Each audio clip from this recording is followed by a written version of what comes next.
I specialize in coaching leaders who engage in bullying. And what I find is they're not malicious, horrible people who like to make people cry. They are so focused on the success of the company that they've lost their way, and they find there's no room for mistakes or imperfections. And that's where that bullying comes from.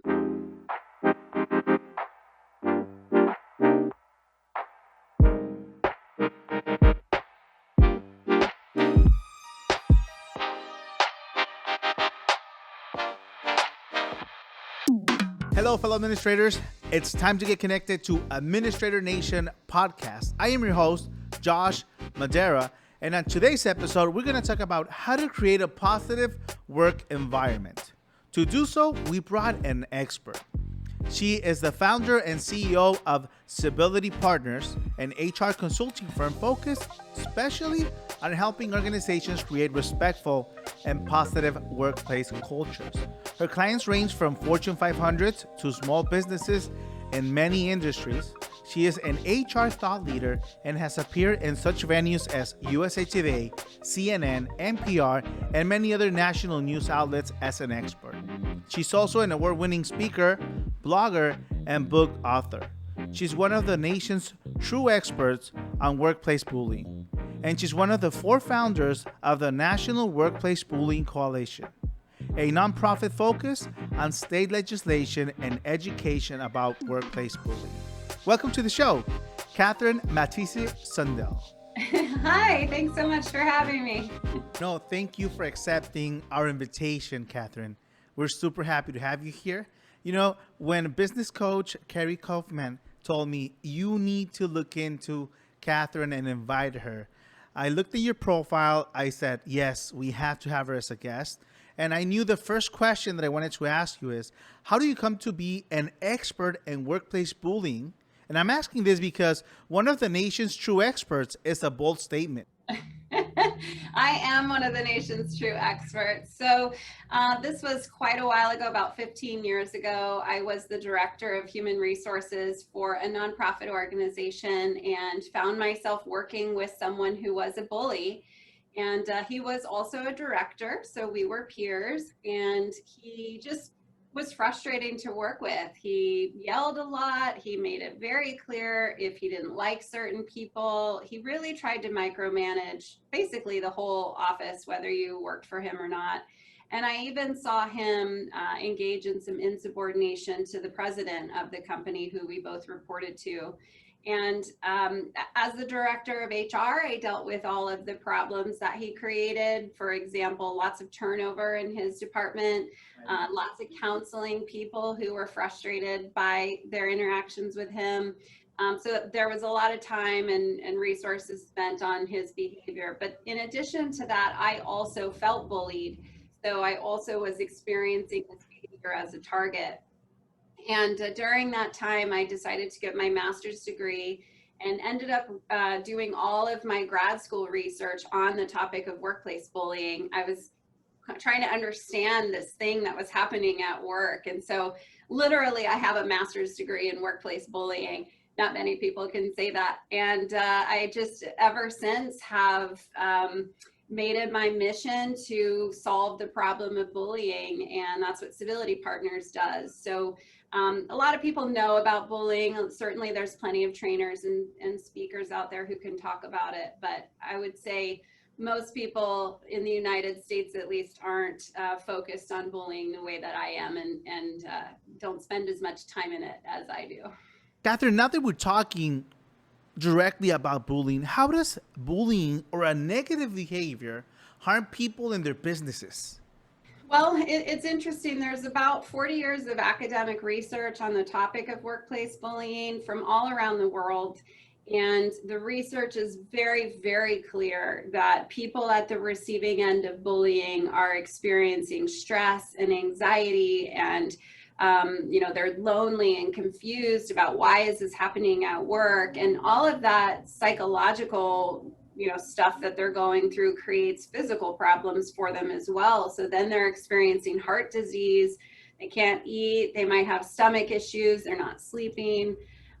So that, you have people who are walking around on eggshells, and it's not just the targets of bullying who experience that. It's also people who witness it. So somebody might not feel like they themselves are being bullied, but they see it happening, and they're also experiencing those things. And in fact, research is very clear that you can even get PTSD from working with somebody who's bullying you. I mean, it's abuse at work. So that's pretty profound, that you can go to war or go to work and you can come home with PTSD. I mean, that's crazy. And then of course, for the organization, I think that the costs are pretty clear. If you have a bunch of people working who are walking on eggshells, who are living in a state of anxiety, who are super stressed out, who aren't sleeping, who aren't eating, that's obviously affecting your bottom line. People aren't, engaging in quality work. They're probably harming your customers in some way, shape, or form just by being so distracted and hurt. Lots of absenteeism and people calling in sick and all of that. So, I think it's pretty much common sense that if you have employees who feel good at work, they're going to produce better work. And if you have employees who feel bad at work, they're going to produce bad work. 100% agree with you, Catherine. And sometimes we don't notice that. When employees are not treated right, they cannot go and say something to the owner, the CEO, the manager, but they will release all that stress and negativity with the client. If it's not the client, it's going to be equipment in the company, and definitely they're going to be underperforming. Great point. Just to add to that, if they, you said equipment, there's lots of research that we definitely seek justice at work. And so, for example, when you hear somebody say something like, I don't get paid enough, what they're really saying is, I don't get paid enough to put up with this. And that means they steal a computer or even just some office supplies, little things to make themselves feel a little better and to get back some control. So yeah, there's an actual cost to your tangible assets as well. So yeah, good point. And I love what you just mentioned, Catherine, what that really means. It's so important to be a good listener as an administrator. Really put attention, not just, to the surface, but going deep. What's behind the words? I think that's key. Great point. Catherine, I want to ask you, do you consider that COVID and everything that's happening right now came to increase or decrease the toxic behavior in work environments? Oh, it's absolutely increased toxic behavior. 2020, in addition to all of the other stressors between COVID, all of the political conversations being had right now, and movements around racial equity, all of that is absolutely creating stress for people. And one way that we relieve stress, I mean, you said it, that with customers, if you're being bullied, you take that stress out on customers. Well, if we're all in prolonged high states of stress, then our ability to maintain our composure starts to dwindle. And absolutely, we release stress by engaging in abrasive behaviors. So that absolutely. And then secondly, every employee right now out there is focused on appearing as a very valuable employee, because we don't know what the economic situation is going to be. Layoffs are still a possibility. We don't hear about them as much anymore, but so everyone's on their best behavior and wants to make sure that they're seen as a highly valued employee, which means that if they feel bullied, they're probably not reporting it, because they got their head down. They're just trying to get their work done and make it through this, right? So there's a real fear about speaking up and maybe some retaliation that could come from that. So bullying is worse, toxic behaviors are worse, and people are less likely to speak up about them. So it's all bad. Really bad. Just thinking about having an employee with all those negative emotions inside them, they're going to come out one way or another, sooner or later. Catherine, for our listeners interested in creating a positive and respecting environment, what is the first step they need to take? Our first step is always to do an assessment. So a lot of times leaders will jump in and say, we got to make some changes or engage in some sort of initiative. For example, with Black Lives Matter, lots of CEOs said, well, we better focus on diversity. But the first step is really to listen and learn and do some discovery. So you can do that through a survey, or even just charging your managers with asking some questions about how people are feeling and what they need. Got an email today from someone where things are bubbling up about people being really disrespectful to one another, so that they're going to be doing a survey to, understand what all of that looks like. So don't make your own assessments as a leader or a manager about what's happening and what to do about it. You really have to start with discovery. So survey is a great place to start. That definitely sounds like a great first step, Catherine, to take. Now, I see a challenge. I see a problem in some companies where the person creating that toxic environment, that bullying, the negativity, sometimes is coming from the owner, from the director, from the manager. And like you just mentioned a while ago, people are afraid to speak out, especially in this type of environments. They've been doing it a certain way for so many years. It's already a habit for them. That's how they were taught like that. That's how it used to be at that other company where I worked and I was successful and we achieved this and this and this and this. And they're carrying all this baggage, with them. And they have that blind spot. They might have great things, but they have that blind spot. They don't see what's happening.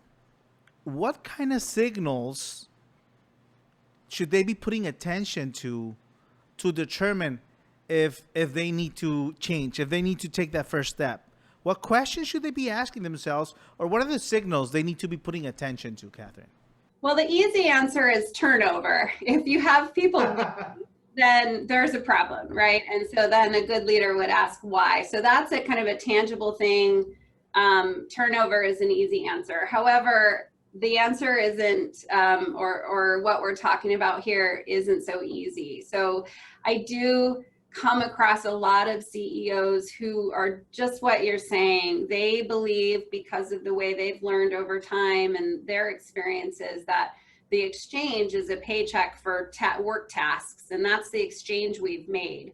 Well, that paradigm has really shifted, and we're really learning and understanding, those of us in the world of human capital, that that's not where the exchange ends. It's you give me money, but you also make me feel psychologically safe and valued, and you help me with my self-concept and self-esteem by challenging me, and where really, so we call it a psychological contract. So there's a psychological contract between an employer and an employee that's often unsaid, right? So when you have that leader who doesn't understand the psychological contract, a lot of times I can't help the organization until the leader is willing to look at that.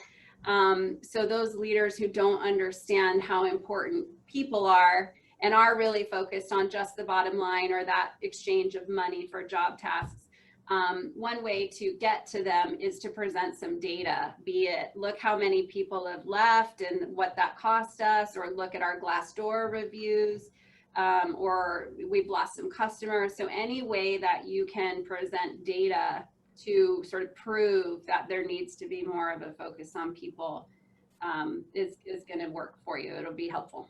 Yeah, that's great advice. One of the challenges for the administrator, for the manager, is definitely getting the point across and how to get it well accepted from the owner of the company, from the CEO. I think this is a great tool, a great point that is going to help them achieve that. If you're trying to make a case to this leader and they're just not interested in focusing on a better work environment where people thrive, then I would recommend leaving, because they're not going to change. I had one situation, for example, where that was the kind of the second in command, the deputy executive director of a very wonderful nonprofit that had a really great mission. I won't get into it because then they'll know I'm talking about them, but they were doing some great things, and the executive deputy director knew there was a problem with culture, and part of the problem was the director. And he would say things like, this is a bus. If you don't like it, you can hop off at any time. And just really making it very clear that employees are expendable and he doesn't care if you come or go. That's a leader you're never gonna get to, right? So the executive deputy, the deputy executive director, she hired me to do a survey because she had the budget and the ability to make that decision. So she thought, I'll do a survey and then we can prove to him that things are bad. And it just went all bad. We did the survey, lots of unhappiness in the survey, and this director tells me it's the worst survey he's ever seen in his entire career. It's not possible that this is true. Obviously, there's something wrong with the way I write my surveys, and like, just never going to be able to change him. And so they were just kind of waiting out his term. And that's so unfortunate because he did a lot of damage. And as long as he's there, he's doing damage. It's sad. It's sad. But humility is one of the things missing in a lot of the CEOs and business owners. Sometimes success brings ego with it. And it is one of the challenges once you get to the top. We know that. Catherine, so what do you think once they did the assessment, they do the survey, and they figure out what's happening in the company? From there, what is the next step the company should be taking? So the next step is to get with your employees and find out what changes need to be made. So now you have the data. So let's say, for example, that you have some data that, 40% of your employees don't feel like they have a good relationship with their direct manager. So you're going to have that kind of tangible information that you can now act on. So get together a group of employees. We call them the action team when we're doing this with organizations, and you can do it on your own. Get this team together, and the team should be made up of different levels of the organization, different departments, different genders and race, and try to make it as diverse as you can.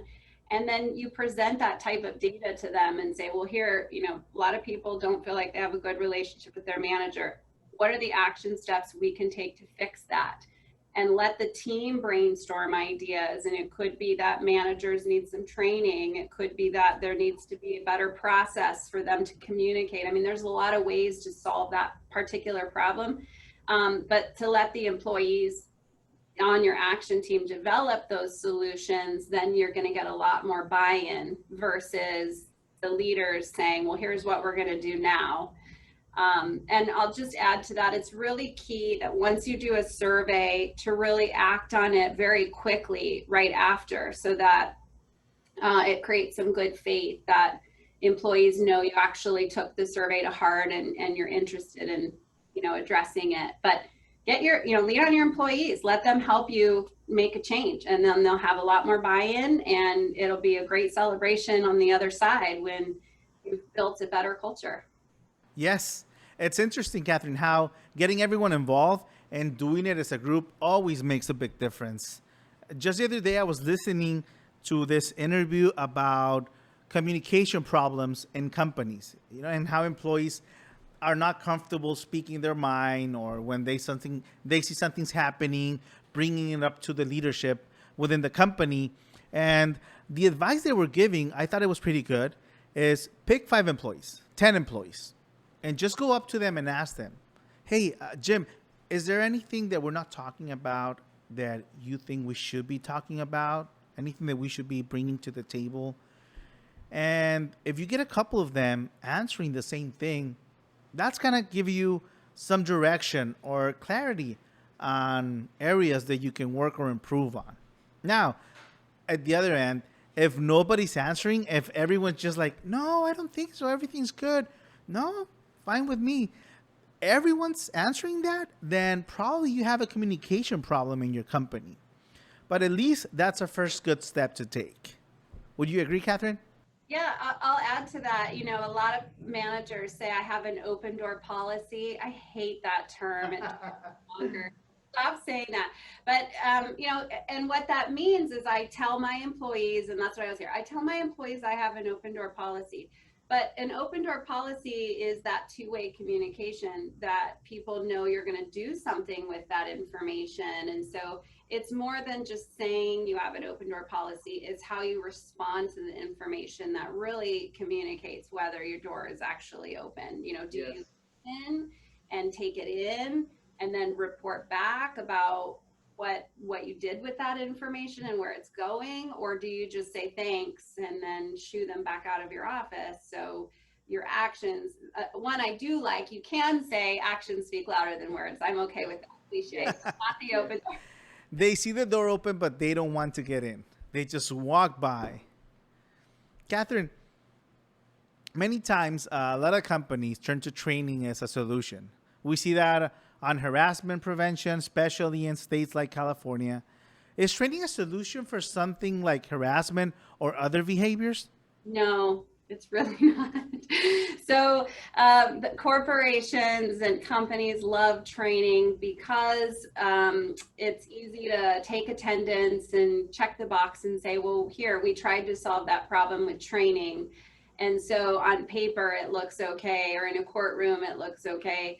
But really and truly, behavior is just a transfer of knowledge, and nothing's going to come out of that training unless the organization acts on it and puts accountability in place for how to behave now that the training is over. So if you think about it, even this conversation is about, you know, you and I are talking and transferring knowledge to each other, and then your listeners and viewers are, we're transferring knowledge to them. But the point of that knowledge transfer is to change behavior. That's what training is about. Behavior change is why we go to training. And that's why you do things like this, so that people can get some knowledge and then act on it. So just going to a harassment prevention training, like you said, as an example, that's not going to solve harassment. It's just a bunch of information. So the organization has to position harassment prevention training as part of a bigger picture, part of building a positive work environment, as opposed to here, you have to take this training, click on the link, it's 2 hours or 1 hour. It needs to be positioned as, look, we're really focused on building a respectful work environment. We don't tolerate harassment here. We're going to have you watch this training as part of that whole, you know, global picture that we're focused on. And then that training is just one piece of creating a respectful work environment. 100%. 100%. I see that happening so much. My dad's always been in the training and coaching world for many, many years now. And he will give a training to a company, but the enforcement of that training, you know, the follow-up, the commitment from the company, making sure that people stay on track of that program, that's what really makes the magic happen. And I have some funny stories. I've literally had calls, too many than I care to count, of somebody saying, we have bullying in our workplace, or a bully, or the leader is a bully. Could you come do some training on workplace bullying, and maybe that person will get the hint? And I'm like, let me get this straight. You want to waste everybody's time to see if maybe you can fix one person? That doesn't make any sense. And I've also had requests for training on how to deal with the bully. Like, the high value employee is a bully and we're going to leave that person alone. Could you train everybody who reports to them and help them figure out better ways to communicate with the person who's bullying? And I always say no to those requests. I don't do that kind of training. Yes, that sounds like a plan B solution. Trying to solve something on the surface and not really going in deep into the real problem. Catherine, in your years of experience, have you seen any success with managers, directors going up to the owner or to the CEO and telling them, hey, you have a problem. You need to work on this. What's been your perspective on that? Yeah, it's hard. So if the person who's bullying or engaging in toxic behavior is the owner or the CEO, then somebody who they trust has to be able to have that conversation with them. And I got to say, in my 11 years of owning Civility Partners, only just last week did I finally talk to somebody who was able to talk to the CEO. So it's hard because they are the owner or the leader. But in this particular case, it's a general manager who is always acting as a buffer, and he's got a good relationship with the owner of this company. So he's been able to just sit him down and say, look, you are destroying your company and I'm watching it happen. And as your friend, I'm going to get you some help. We need you to stop that. So that's great. But when it's not the CEO, and it's often not, often it's the people that are bullying in organizations are maybe a VP or a director, somebody who's high, but not the owner or the CEO. And those individuals are often allowed to act that way because they're seen as very valuable. And maybe they know a lot, or they have really good relationships, or they're really great at sales. And so the way that I tell organizations to talk to that person is to essentially say, look, you've acted this way for a long time and we've allowed it, and we're going to take a stand. We can't have you acting this way anymore because it's damaging our company. So we need you to change, and we're going to require that. But we do believe in you. We know you can change. We do want you here. And so we're going to get you a coach who can help you. And we think that you'll be able to be successful with the help of this coach. And so to have the conversation that way, you're saying this is a gift we're giving you because we believe in you. And I specialize in coaching leaders who engage in bullying.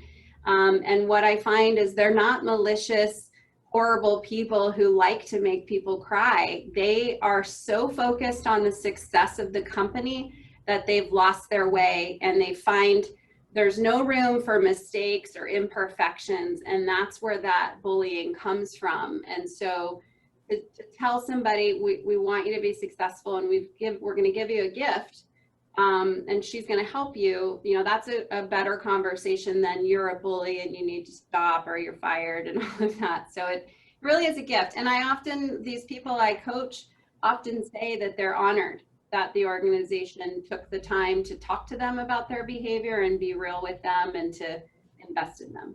Sounds like a great way of handling difficult, matter, a difficult situation like this one. And talking about difficult situations, it's time for me to put you on the spot. And we know the elections are coming up, and that's something that can create a lot of conflict. Right now, we're seeing that in the country, and obviously, that's going to be reflected as well in companies. And before, you mentioned that there's some companies who have been approaching you and requesting training for this particular subject. But what do you talk about? What do you cover in a training for politics and elections? Yeah, so the reason that politics are creating a lot of conflict is we really don't understand the other person's side, right? And so I've got my Facebook feed with all sorts of opposing sides, and sometimes I'm just appalled by kind of the opposing people who post things like, where are you getting this from and what's wrong with you? But ultimately, the people that we work with, they may disagree with us politically, but there's still value in the work that they do, and we still need to be able to work well with them. So the training talks a lot about kind of why we see things so differently in terms of just our experiences and who we are. And we talk about empathy. We talk about how to use inclusive language. We talk about how to step in. So let's say you hear two coworkers having an argument. How could you step in as kind of a bystander to say, hey, this conversation's escalating? So we give some tools, or even if you're in your own argument and somebody starts really crossing the line. So a lot of HR professionals and lawyers will tell you to craft a no politics conversation policy. And I mean, you can do that, but I think people are going to talk and they're going to see each other's Facebook feeds, et cetera, if they're friends. And so it's really going back to that culture of respect and inclusivity. And if that's really the culture you're building, people should be able to have conversations and recognize that it's starting to escalate. And so maybe we need to step away. And I really don't agree with you, but I can still respect you. So that's a lot of what we talk about. It's a lot like the diversity conversation, just respecting differences and recognizing that those differences make the world go round. I see how this training can be of much help for companies right now in the climate that we're living. We want to see the debates on TV, on the internet, but we don't want to see them in the office, right? I'm pretty sure, Catherine, a lot of our listeners right now are thinking, how can I connect with her? Where can they find you? Do you have a website, your social media? Can you give us a little bit more info on how to find you? Yep. Our website, civilitypartners.com. You can find me on LinkedIn. I have actually quite a few courses on the LinkedIn Learning site. So if you have a LinkedIn Premium account, you can watch courses on a lot of what we've talked about today and more. You could Google my name and I'm all over. So send me a carrier pigeon or a fax. I'm easily found, but I would love to connect. If you message me on LinkedIn, I'm pretty active to email back or even shoot me an email. It's just info@civilitypartners.com. Happy to talk with anybody who has other questions. And as probably came through, I'm very passionate about respect at work. I think any organization who's trying to solve a problem, which is what we're all trying to do, anybody who's in business,